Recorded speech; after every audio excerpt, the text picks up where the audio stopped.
Hi friends, இன்றைக்கி பாரம்பரியமான பருப்பு உருண்டை குழம்பு எப்படி பண்ணலான்னு காட்டுறேன். வாங்க வீடியோக்குள்ளே போகலாம். இப்போ பருப்பு உருண்டைக்கு 1/2 டம்ளர் கடலைப்பருப்பு, 1/2 டம்ளர் துவரம் பருப்பு, ஒரு 4 மிளகா வத்தல் ஊற வச்சுப்போம். நல்லா அலசிட்டு 20 நிமிஷம் ஊற வச்சுப்போம். இப்போ 1 கப்பு தேங்காய், 1 ஸ்பூன் சோம்பு அரைச்சி நம்ம விழுதாக எடுத்துக்கலாம். ஊற வச்ச பருப்பு அதோட 1 ஸ்பூன் சோம்பு போட்டு நம்ம குறைன்னு அரைச்சி எடுத்து வந்துக்கலாம். அரைச்ச விழுதோட பொடியாக நறுக்கின வெங்காயம், பொடியாக நறுக்கின கொத்தமல்லி, பொடியாக நறுக்கின தேங்காய் எல்லாத்தையும், உப்பு எல்லாத்தையும் போட்டு நல்லா பிசைஞ்சு உருட்டி எடுத்துக்கலாம். இந்த மாதிரி நான் உருட்டி வச்சுட்டேன். 2 ஸ்பூன் எண்ணெய் ஊற்றிக்கிறேன். 1 ஸ்பூன் கடுகு, ஜீரகம், பூண்டு, சின்ன வெங்காயம் போட்டிருக்கேன். அதை போட்டு வதக்கிக்கலாம்.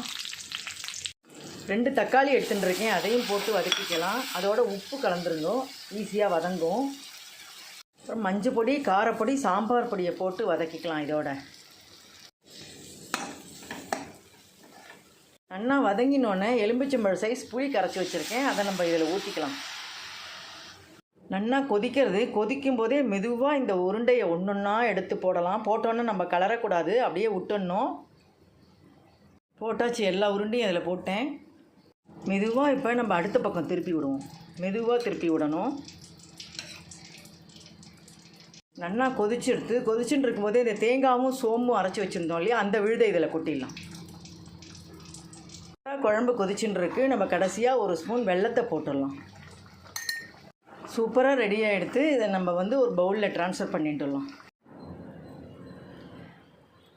சூப்பராக ரெடியாக எடுத்து நம்ம சூடாக சாதத்தில் கலந்து சாப்பிடுவோம்.